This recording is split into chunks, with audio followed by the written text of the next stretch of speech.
આપણું જે કામ છે તાલુકા કક્ષાનું એના માટે આપણે ટોલ ટેક્સ આપવો પડે છે. એ ટેક્સ અલગથી આપવો પડે છે. જે ટેક્સો આપણે આપવાના હોય છે એ તો આપણે આપી છીએ. નાની નાની વસ્તુની અંદર ટેક્સ તો હોય જ છે. એ ટેક્સ આપણે આપીએ તે છતાં આ વધારાનો ટેક્સ લેવામાં આવે છે તમારો કોઈ બી કામ હોય કાગળિયાના એના માટે. બીજી વાત, અત્યારે સાતલપુરની પરિસ્થિતિ તમે જોઈ હશે. સાતલપુરની હાલત શું છે એ તમે જોઈ હશે. અત્યારે ભલે આમાં કોઈની બેદરકારી નથી, પણ આ વસ્તુ મને ખોટું લાગે, કારણ કે અમે ઘણા સમયથી મહેનત કરી રહ્યા. 10 થી 15 જેટલા ગામ અમે ફર્યા. બધા ગામની અંદર અમે પોતાનું પેટ્રોલ બાળી પોતાના જે કામ ધંધા છે એ સાઈડમાં રાખી અને ઘરની પણ ક્યાંકથી ક્યાંક ગાડું આવતી હોય કે ભાઈ આ બધું મૂકી દો, વસ્તી તમારું કાંઈ નથી કરવાની, વસ્તીને કાંઈ ફરક નથી પડતો, તોય અમે આ કરી રહ્યા. તે છતાં અહીંયા થોડીક નિષ્ક્રિયતા આપણે જોઈ જે વ્યાજબી નથી. અને એ વસ્તુને આપણે કોઈનો વાંક નથી કહેતા, પણ હવે જે આ વાતો કહેવામાં આવેલી એ વસ્તુને તમે ધ્યાનમાં લેશો તો પણ હું ખૂબ આભારી રહીશ. હું કોઈ પણ પક્ષનો માણસ નથી અને આ સંગઠન પણ બિનરાજકીય સંગઠન છે. આપણે કોઈ પણ પક્ષની વાત નથી. આપણે આ ચોરાડ વિસ્તારના નાગરિકો છીએ, આ સાતલપુર તાલુકાના નાગરિકો છીએ, તો આપણે એક થોડોક એવો નાનો એવો હક તો હોવો જોઈએ. નાની મોટી સુવિધાઓ તો આપણને મળવી જોઈએ. કેમ ના મળે? ના મળે એનું કારણ છે આમ નામ ક્યાંક ને ક્યાંક આપણે બેસતા નથી. સભાઓમાંથી ઊભા થઈ જાય અથવા સભાઓ જે કરવામાં આવે છે એને જતું કરી દો, એને અવગણો, એને મજાકમાં લઈ લો, એવું બધું કરવામાં આવે છે. એ જ કારણ છે કે આવી રીતે આપણને કોઈ આપણી સુવિધાઓ મળી નથી. સાતલપુરમાં અત્યારે ગારો છે, જે તમે જાણો છો ગટરની પણ કંઈક વ્યવસ્થા કરવામાં આવી રહી છે. તો એ પણ એટલે જ અત્યારે ચોમાસાની સિઝન છે, ચોમાસાની અંદર એવા કામો લેવામાં આવે છે. એ તો છેક છે, એ બધી વસ્તુ તો બાદમાં આપણે વાત કરશું. પણ જો બસ સ્ટેશનની વાત કરવામાં આવે તો સાતલપુરની અંદર શિયાળો હોય, ઉનાળો હોય, ચોમાસું હોય, કોઈ પણ સિઝન હોય, બસ સ્ટેશનની કોઈ સુવિધા નથી. તમે સાતલપુરના છો તો તમારા મનની અંદર પણ એ વસ્તુ ફિટ થવી જોઈએ કે ભાઈ અમારા વિસ્તારની અંદર કેમ સુવિધા નથી. ક્યાંક ને ક્યાંક તમે મજાકમાં લઈ લીધું બધું. ક્યાંક ને ક્યાંક અમે આવી રીતે વાતો કરી તો એમાં પણ તમે હસી મજાકમાં લઈ લેતા હશો, ત્યારે જ આવું બધું થતું હશે. ઘણી બધી પક્ષની સભાઓ હોય એમાં લોકો ઉમટી પડે છે. એ પછી કોઈ બી પક્ષ હોય, જ્યારે આપણા વિસ્તારની વાતો કરવામાં આવે છે ત્યારે કેમ નથી આવતા લોકો? એ પણ ખૂબ જરૂરી છે. અને સુવિધાઓ મળવી જોઈએ એ સામાન્ય બાબત છે. નાનામાં નાનો વ્યક્તિ હોય કે વડીલમાં વડીલ વ્યક્તિ હોય, એમને પણ એટલી તો ખબર પડે, એટલી તો ભાન હોય જ દરેક વ્યક્તિને. કોઈ બી જાતિ હોય, કોઈ બી ધર્મ હોય, બધા વ્યક્તિને એટલી તો વસ્તુની ખબર પડે જ કે અમારા વિસ્તારની અંદર જે સામાન્ય સુવિધાઓ છે એ હોવી જોઈએ. સાતલપુરની અંદર અત્યાર સુધીમાં કોઈ શૌચાલયની વ્યવસ્થા નથી કરવામાં આવી. નાનું એવું શૌચાલય પણ બનાવવામાં નથી આવ્યું. બેન દીકરીઓ જાય, વડીલો જાય તો ત્યાં શૌચાલયની કોઈ એવી વ્યવસ્થા નથી. આવી નાની નાની બાબતોમાં પણ આપણે ક્યાંય મળ્યું નથી. આપણને રોડ રસ્તાઓમાં ખાડા જ છે, કંઈ રોડ રસ્તા પણ સારા એવા મળ્યા નથી. તો આ બધી જે વસ્તુ છે એ બહુ ગંભીર વિષય ઉપર આપણે ચર્ચા કરવા માટે અત્યારે ભેગા થયા છે. અને અમારું જે સંગઠન છે બિનરાજકીય સંગઠન, તમારામાંથી જે યુવાનો આવે અને ગામે ગામેથી જે યુવાનો ભેગા થયા એ લોકોએ મહેનત કરી. 15 દિવસથી આ સંગઠન સક્રિય છે. ગામે ગામે અત્યારે આ સંગઠનની વાતો થઈ રહી છે. તો અહીંયા પણ કદાચ થતી જ હશે. એટલે એની ચર્ચા કરો. જ્યારે નિરતે બેઠા હો ત્યારે તમે જે બીજી વાતો કરતા હો, કોઈની પણ આડીઅવળી ઠકાણા વગરની વાતો કરતા હું ખુલ્લીને બોલું, ભાઈ આપણે કોઈનો વોટ નથી લેવાનો એટલે હું તમને ખુલ્લીને બોલીશ. તમે બધા મારા પરિવારનો ભાગ છો, તમે બધાને હું મારો પરિવાર માનું છું. આ ચોરાડ જે છે એ લાગણીઓથી જોડાયેલો છું આ ચોરાડની, એટલા માટે આ બધું કરવું પડે છે. અત્યારે કોઈ ચૂંટણીઓ આવતી નથી, સ્થાનિક સ્વરાજની ચૂંટણીઓ હોય કે વિધાનસભાની. અત્યારે કોઈ વોટ લેવા માટે અમે આવ્યા નથી. બિનરાજકીય સંગઠન છે એટલે જ્યારે કોઈ ફાલતુ ચર્ચાઓ કરવામાં આવતી હોય છે એની જગ્યાએ ક્યારેક આપણા જે નાના નાના બાળકો તમે જોઈ રહ્યા છો એ બાળકોનો પણ વિચારો, ક્યારેક તમારું વિચારો કે તમને કંઈ મળ્યું નથી તો એની પણ ચર્ચા કરવામાં આવે. ક્યાંક ને ક્યાંક હસી મજાકમાં બધું લઈ લીધું એના કારણે જ આપણને કાંઈ મળ્યું નથી. અને આવી રીતે મહેનત અમે કરી રહ્યા છીએ, એમને બીજા પણ ઘણા કરે છે. એવું નથી કે અમે નવા આવ્યા. ઘણા લોકોએ અરજી કરી. જ્યારે સંગઠન બનાવવામાં આવ્યું ત્યારે ઘણા લોકોએ અમને વોટ્સઅપની અંદર સ્ક્રીનશોટ મૂક્યા કે ભાઈ અમે પણ જે તે સમાજના, જે તે ધર્મના અલગ અલગ વ્યક્તિઓએ અમને મેસેજ મૂક્યા કે ભાઈ અમે પણ અરજીઓ કરી હતી. મને ખ્યાલ છે ત્યાં સુધી 50થી વધુ અરજીઓ કરવામાં આવી હતી વ્યક્તિગત રીતે. અને ધારાસભ્ય હોય કે કોઈ બી જે વિપક્ષના નેતાઓ હોય એ નેતાઓ દ્વારા પણ અરજીઓ કરવામાં આવી હતી. તે છતાં કામ ના થયું. એનું શું કારણ છે? વ્યક્તિગત હોય તો એ તો વ્યક્તિગત પ્રશ્ન હોય એટલે એ લોકો અરજી કરતા હોય. નેતાઓનું હોય તો એ લોકો એટલા માટે અરજી કરતા હોય કારણ કે એમને લાઇમલાઇટમાં આવવું હોય, કારણ કે એમને દેખાડવું હોય કે અમે કંઈક કરી રહ્યા છીએ તમારા માટે. કોઈ આવી રીતે ગામે ગામે ચર્ચાઓ કરવા નથી આવતું કે ભાઈ આપણા વિસ્તારની અંદર આવી બધી પ્રોબ્લેમ છે, બધા ભેગા મળીને મહેનત કરીએ. એ લોકોમાં ત્રેવડ નહીં હોય તો એ લોકો બધાને ભેગા કરે, ભેગા કરીને ચર્ચાઓ કરે. અહીંયા પક્ષની કે એવી કંઈ વાત થતી જ નથી. સુવિધાની વાત થાય છે ભાઈ. અને સુવિધાઓ આપણને કેમ ના મળે? આપણે આ દેશના નાગરિક છીએ, આપણે કોઈ બીજા દેશના તો છીએ નહીં. આપણે પણ ટેક્સ આપી છીએ. ક્યાંક ને ક્યાંક આપણે પણ નાનો મોટો ફાળો આ દેશને આપીએ છીએ, તો એટલો હક આપણને પણ છે કે આપણે પણ આપણા જે માંગો છે એને પૂર્ણ કરવા માટે મહેનત કરીએ. અને એ હક ત્યારે જ મળશે જ્યારે લોકો બધા ભેગા થશે. બધી વસ્તુને મજાકમાં લેવાની વાત નથી. આ બધી રાડું પાડવી પડે છે, અંદરથી જે નીકળે એ તમે સમજી જતા હશો. એમ આ બધી રાડું પાડવું એનો મતલબ એમ નથી કે મારે મોટી મોટી રાડું પાડીને મોટી ફાકા ફોજદારી કરવી, એવું નથી. એમ અંદરથી નીકળે છે જે નીકળે છે. તો કૃપા કરીને એક વિનંતી કરું છું, તમે કહેતા હોય તો ભીખ માંગુ છું, આપણા વિસ્તાર માટે અમે મહેનત કરી રહ્યા છો તો અમને સાથ આપો. વધુ કાંઈ નથી જોતું. અમારી જે સંગઠન છે એ મહેનત કરશે, ખૂબ મહેનત કરશે. અને આ સંગઠન બન્યું છે ચોરાડના હરેક નાગરિકના સાથ સહકારથી. તમારા ગામમાંથી પણ જે પણ આપણે વડીલો હોય કે યુવાનો હોય એ લોકો અમારી સાથે આવી શકે છે. બધાનો સાથે મળીને આપણે કામ કરવાનું છે. સાતલપુરની અંદર હરેક સુવિધાઓ મળે.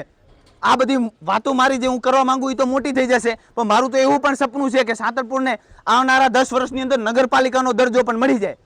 પણ આ આપણા સંગઠનનો અત્યારે મુદ્દો નથી એટલે એ વાત નહીં કરીએ. પણ આપણે સપના બધા વ્યક્તિઓએ જોયા છે.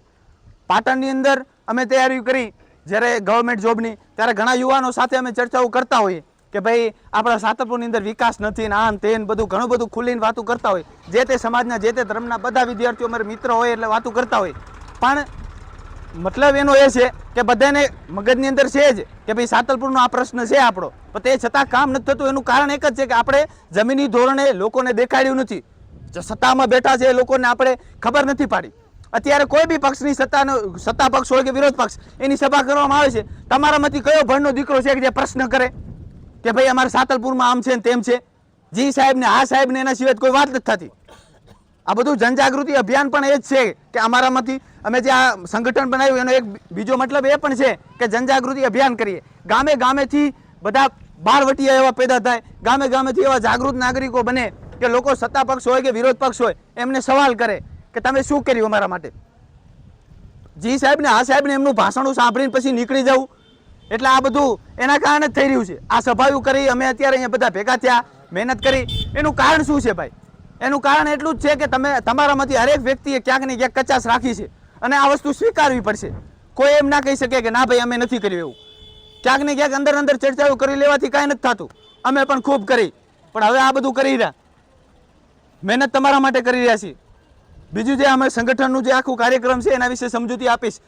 અમે એ પ્રયત્ન કરશું કે ગામે ગામે જેટલા પણ સરપંચો છે એ પોતાના ગ્રામ પંચાયતની અંદરથી એવો ઠરાવ પસાર કરે કે ભાઈ સાતલપુર તાલુકો અમારે છે તો એમાં અમારે સાતલપુર તાલુકો અલગ જોઈએ છે. ત્યાં તાલુકા કક્ષાની કચેરી જોઈએ છે, બસ સ્ટેશન જોઈએ છે, અમારે વિદ્યુત કચેરીઓ જોઈએ છે, તાલુકા કક્ષાની બધી કચેરીઓ સાતલપુરની અંદર જોઈએ છે. એટલે કે સાતલપુર તાલુકાને પૂર્ણ તાલુકાનો દરજ્જો આપવામાં આવે એવું ગામે ગામે હરેક સરપંચ ઠરાવ કરશે. એ સરપંચ ઠરાવ કરશે કે જે સરપંચને આ ચોરાડ વિસ્તારથી કંઈ મતલબ હોય કે જે તમારા જેવા લોકો, તમારા નાગરિકો તમે જે છો અને આપણે બધા જે છીએ એમના હિતેચ્છુ હોય, જે આપણા માટે કરવા માંગતા હોય એ બધા સરપંચો એવો ઠરાવ કરશે. કોઈ પણ ના નહીં પાડે. આ આપણી સારી બાબત છે, આ કંઈ ખરાબ વસ્તુ છે નહીં. કોઈ પણ પક્ષને આપણે કંઈ ટાર્ગેટ કરતા નથી. એટલે એ કામ કરશું આપણે. એ બધા દાખલાઓ ભેગા કરશું, ઠરાવો ગ્રામ પંચાયતના. પછી પોસ્ટકાર્ડ દ્વારા આપણે 1000 થી 1500 જેટલી આપણી ક્ષમતા પ્રમાણે આપણે પોસ્ટકાર્ડ સીએમને મૂકશું, મુખ્યમંત્રીશ્રીને, કે ભાઈ અમારા તાલુકાની અંદર કંઈ સુવિધા નથી, અમારે સાતલપુર તાલુકો પૂર્ણ તાલુકાનો દરજ્જો મળે એવું કંઈક કરો, તાલુકા કક્ષાની કચેરી મળે એવું કંઈક કરો. એટલે એવો પત્ર આપણે 1000 થી વધુ મૂકશું તો એવું મને લાગે છે કે ફરક પડશે. હું પ્રયત્ન દિલથી કરવાનો છું, તમારા માટે જ કરવાનો છું ને આપણા બધા માટે કરવાનો છું. મને લાગે છે કંઈક ફરક પડશે. ના પડે તો કંઈ વાંધો નહીં, બાકી અમે અમારો પ્રયત્ન ફૂલ કરશું અને તમારું સમર્થન જોઈએ છે અમારે. પછી એક ગમે તે હોય, સમજ્યા, કોઈ બી જાતિ હોય, કોઈ બી ધર્મ હોય, બધાનું સમર્થન જોઈએ છે અમારે. પછી એ કર્યા બાદ આપણે આરટીઆઈ એટલે કે રાઇટ ટુ ઇન્ફોર્મેશન, માહિતીનો અધિકાર, માહિતીના અધિકાર દ્વારા આપણે નાયબ કલેક્ટર હોય કે નાયબ મામલતદાર હોય એ લોકો પાસેથી આપણે એવી માહિતી એકત્રિત કરશું. એ માહિતી ભેગી કરશું કે ભાઈ અમારા વિસ્તારના જે લોકો છે, આ પીપરાળા ગામના લોકો છે અને બીજા જેટલા પણ ગામો છે આપણા, એ ગામોના લોકો છે, એ લોકોએ જાતિના દાખલા કે આવકના દાખલા કે જે બી કાગળિયાના કામો છે હજી સુધીમાં કેટલા કરાયા છે વારઈમાં, એ પ્રમાણે આપણે એ નક્કી કરશું કે ભાઈ આટલા લોકોને હાલાકી પડે છે. સ્વાભાવિક એવી રીતે અંદાજિત આપણે માહિતી ભેગી કરશું. પછી સાતલપુર જે વિસ્તાર છે આપણો, વારઈનો જે ટોલ નાકાથી આ બાજુનો પટ્ટો છે, તો એ પટ્ટાએ હજી સુધીમાં સરકારને શું આપ્યું છે, કેટલા રૂપિયા મળ્યા છે, એ સરકાર કોઈ બી હોય પણ એ લોકોને કેટલા મળ્યા છે એમ, અને એ પ્રમાણે આપણે એ પણ નક્કી કરી શકીએ કે ભાઈ અમે પણ અમારો ફાળો આપ્યો છે. પછી એ કામ થઈ જાય પછી આ જે આખી કાયદાકીય ફાઇલ છે એ ફાઇલ આપણે કલેક્ટર કચેરી સુધી જાશું, પછી નાયબ મામલતદાર છે તો એમને આપશું, પછી પ્રયત્ન કરશું કે ધારાસભ્યશ્રીને સાથે લઈ અને મુખ્યમંત્રી સુધી પણ જાશું. અને હમણાં આજે બપોરે જ મને એક માહિતી મળી છે કે જે ટોલ નાકું છે ને એનો પ્રભાવ પડ્યો છે.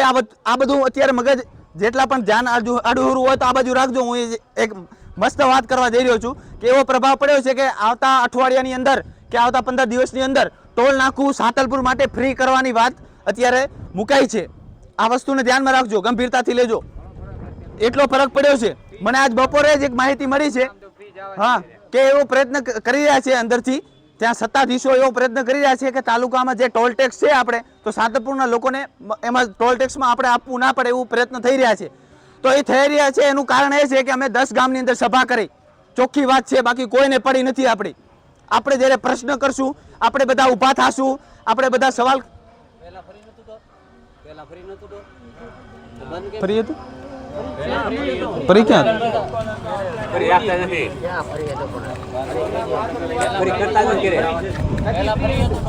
એમની પેલા એમની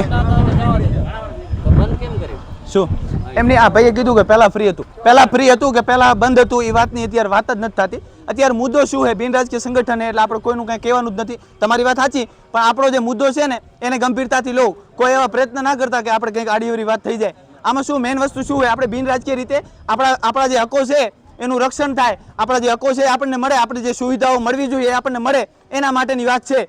એટલે કે મેં આ વાત જે કરી કે ભાઈ આપણે ટોલ નાકામાં આવી રીતે રાહત મળવાની વાતો થઈ રહી છે. હવે આમાં વાતો થઈ રહી છે, અંદરખાને જે કોન્ટેક્ટ હોય અમારા એ પ્રમાણે વાતો મળી છે કે એવી વાતો થઈ રહી છે. પછી હવે મળે કે ના મળે એ અલગ વાત છે. પણ આ બાબતે હું એટલું કહેવા માંગુ છું કે આ જે સભાઓ કરવામાં આવે છે એનો ફરક પડે છે. આ બધું મજાક માત્ર નથી એમ. આ બધું સોશિયલ મીડિયામાં અમે મૂકીએ છીએ એનો પણ એક કારણ છે એમ કે ન્યૂઝમાં અને બધી જગ્યાએ વાત ફેલાય કે ભાઈ સાંતલપુરની અંદર આવી માંગણીઓ ઉઠી છે ટેક સમજ્યા. એટલે અમે કોઈ બી નેતા હોય કે કોઈ બી આગેવાન હોય ને અમે એવું ક્યારેય નથી કીધું કે ભાઈ તમે અમારી સાથે નહીં જોડાઈ શકો. બધાને હરેક વ્યક્તિને અધિકાર છે પોતાના વિસ્તારની વાત કરવાની, પોતાના વિસ્તારની માંગ કરવાનું, એટલે કોઈ પણ આવી શકે. એટલે એ પણ થયું છે. 4 ગામની અંદર અમે જ્યારે પહેલી 4 ગામમાં સભા સફળ કરી ત્યારે પણ એક સારી વસ્તુ થઈ કહેવાય કે ભાઈ આપણા ધારાસભ્યશ્રીએ પત્ર લખ્યો મુખ્યમંત્રીશ્રીને કે ભાઈ સાતલપુર અમારે અલગ તાલુકો જોવે છે, સાતલપુરમાં ગામે ગામે માંગણીઓ ઉઠી છે. તો એ પણ એક ફરક પડ્યો છે.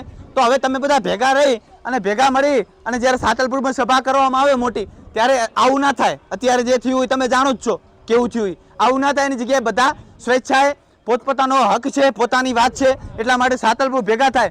આપણો ટાર્ગેટ છે કે વધુમાં વધુ સંખ્યા સાતલપુરની અંદર ભેગા થાય અને એમાં બધા પણ જે પણ પક્ષવાળા હોય કે જે બી પક્ષ વગરના હોય બધાને આવવાની છૂટ છે એમ. પછી એમાં ધારાસભ્ય હોય કે પછી વિરોધ પક્ષના નેતા હોય કોઈ બી આવી શકે, સમજાય ને.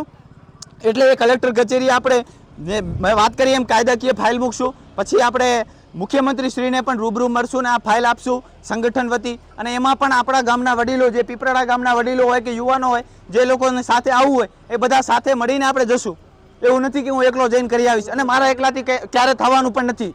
મારી ત્રેવડ જ નથી એકલાને કરવાની, સમજ્યા. ચોખ્ખી વાત છે, મારી ત્રેવડ છે જ નહીં એકલાને કરવાની. આપણે બધા ભેગા મળીને કરશું તો જ થશે, બાકી હું ખાલી આમ રાડું પાડી શકું, બીજું કાંઈ ના થાય મારાથી, સમજ્યા.